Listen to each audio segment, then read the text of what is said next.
Slayr is one of the most interesting figures in the underground right now. Since the release of his project Half-Blood, which received immense praise from critics, it really seems like he might be the next artist to escape the underground. His chaotic approach to rage music and his use of unusual and sometimes weird sounding beats push the boundaries of what rage music is and what it can be. In this video, I'll break down a beat in Slayr's style and go over everything you need to know to make these kind of beats on your own. Enough said, let's get right into it. First of all, I set the BPM to 150, since most of the beats Slayr uses on Half-Blood are on the faster side. To start the melody, I laid down these simple chords using a random preset from Dried Mix Tree. That's the bass element and gives us the foundation for another set of chords, this time using a brighter synth. As you can see, the synth chords don't play the entire time in order to leave space for another element. We need that space in order to achieve the chaotic sound that's common on Half-Blood. Right in that pocket, I added another set of synth chords that complement the first ones. For even more texture, I chose another synth from Surge XT, playing this repetitive melody, which helps glue the chords together. That's it for the melody of the intro part, but since it wasn't chaotic enough to feel like a beat from Half-Blood, I started adding multiple effects to give it more depth. For example, I added this vocal sample, which I chopped up to create an almost percussive sound. On top of that, I decided to use a telephone ring sound, which I also chopped up to get this nice stop-it-go effect. I also added this childish laughing sound because I think it really matches the overall playful vibe of Slayr's beats. Just to add more texture, I included this weird synth to create an ongoing sound throughout the effect section. Because this is the intro part, I also added a downriser to introduce the next section. Last but not least, I added a kick playing a Jersey-style rhythm, which can be heard on tracks like Phone Interlude or Love Blur, where it's also used for a bridge or intro part.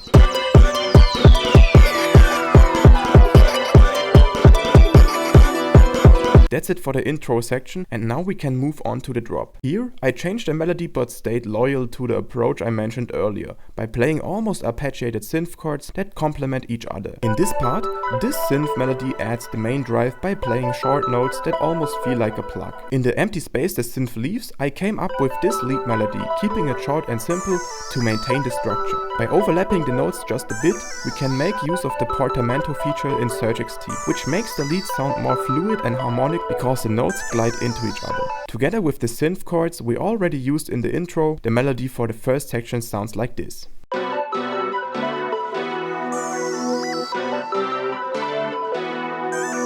While keeping the chaotic undertone of the intro, we made the drop part a little less overwhelming to leave some space for the artist to perform. Since it wouldn't be a drop without drums, I laid down a simple clap pattern to start the bounce. We keep it simple by using a perk that plays frequently throughout the drop, along with a snap sound at the end of every 8 bars to introduce the next section. For the hi-hat, I also decided to keep it simple, just adding some small rolls here and there. But that's not the only hi-hat I used for this beat. I added another one playing an alternating 1/8 rhythm. I panned the second hi-hat slightly to the left for more stereo width, and that gave the hi-hat section even more bounce. Besides that, I added a simple crash and a triangle sound to finish up the drum section. As you can hear, the drum section stays relatively simple like the ones used on Half-Blood, because in combination with the chaotic melody, they don't need to do too much in order to get the beat bouncing. To finish it up, I added a big 808 playing a simple rhythm, filling up the low end with that typical distorted rage style bass.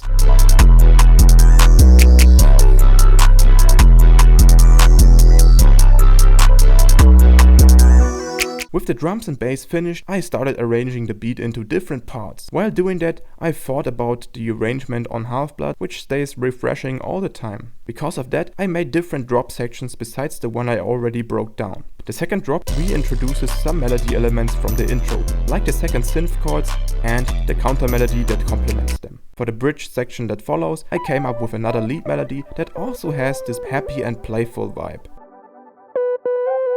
Some of the effects from the intro also return here to break up the structure of the beat before going back into the drop again. I also reduced the drums to a bare minimum to let them all come back in for the next drop. The 808 doesn't completely stop, but I changed the pattern to make it play less frequently so the impact of the next drop doesn't get diminished. Together with the Jersey style kick pattern and the downriser, the bridge section comes to an end. In the following drop, I try to keep the beat interesting by adding another lead synth, playing this fast, almost arpeggiated melody. And with that, the beat and this video comes to an end. If you have more tips and tricks for making Slayr type beats, feel free to share them in the comments. Besides that, feel free to subscribe to the channel. Thanks for watching and I'll see you next time.